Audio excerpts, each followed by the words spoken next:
Maddie was excited about the house. It was old, a little creepy, but it was hers. A fresh start in a new town. What could be better? The moving truck rumbled away, leaving her alone with boxes and a whole lot of unpacking. As she started to unpack, the old house creaked around her. It was the kind of creaking that sounded like whispers. Maddie told herself it was just the house settling. Old houses did that, right? The doorbell startled her. A kind-faced older woman stood on the porch with a plate of cookies. "Welcome to Maple Street," she beamed. "I'm Martha, your neighbor." Maddie smiled back, taking the cookies. "It's nice to meet you, Martha."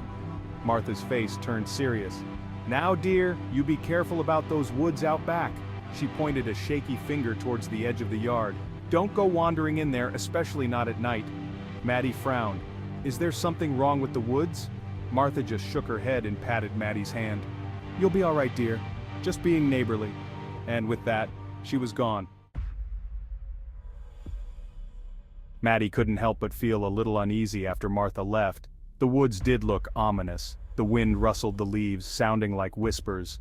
Was it her imagination, or did the woods have an unsettling presence? Night fell, and the darkness outside seemed to deepen the shadows within the house.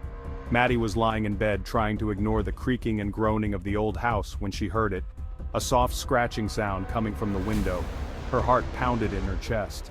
Taking a deep breath, she pulled it back. The window was empty, but as she stared out into the darkness, she could have sworn she saw a pair of glowing eyes watching her from the edge of the woods. Maddie's sleep was troubled that night. Every creak of the house, every rustle of the wind made her jump. She kept seeing those glowing eyes in her mind. By morning, she was exhausted. "It was just a raccoon," she muttered to herself over coffee. "Just a raccoon." But deep down, a part of her wasn't convinced. There was something about this house, about the woods, that felt off. The days that followed were a blur of unpacking and trying to ignore the strange occurrences. Footsteps in the hallway when no one else was home. Objects moving on their own. The feeling of being watched. One evening, while Maddie was making dinner, the lights flickered and died. The house was plunged into darkness. She fumbled for her phone, her heart hammering in her chest. As she did, she felt a cold breath on the back of her neck. Whirling around, she saw nothing but shadows, but the feeling of dread remained. That night, the dreams started. Maddie found herself in a dark forest, the trees twisted and menacing. A figure stood before her, hidden in the shadows. She could only make out his eyes, glowing with an eerie light. He spoke to her, his voice a low growl that seemed to vibrate in her bones. He called her name, over and over, his voice filled with a longing that was both terrifying and strangely alluring. Maddie would wake up in a cold sweat, her heart pounding.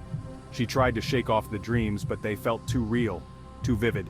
And always, there was the man in the shadows, his glowing eyes burning into her soul.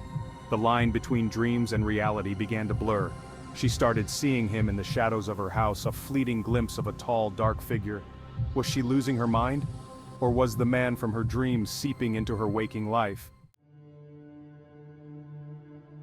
One night, the scratching at her window returned. Maddie lay frozen in terror, the sheets pulled up to her chin. The scratching grew louder, more insistent. It sounded almost like claws. Then she heard his voice, a low whisper just outside her window.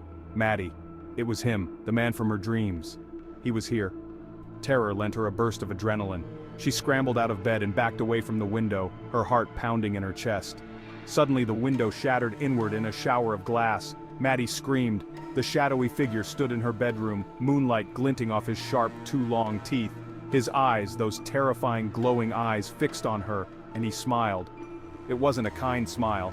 He moved with an unnerving speed. Maddie didn't even have time to scream before he was upon her, his cold hand clamping over her mouth.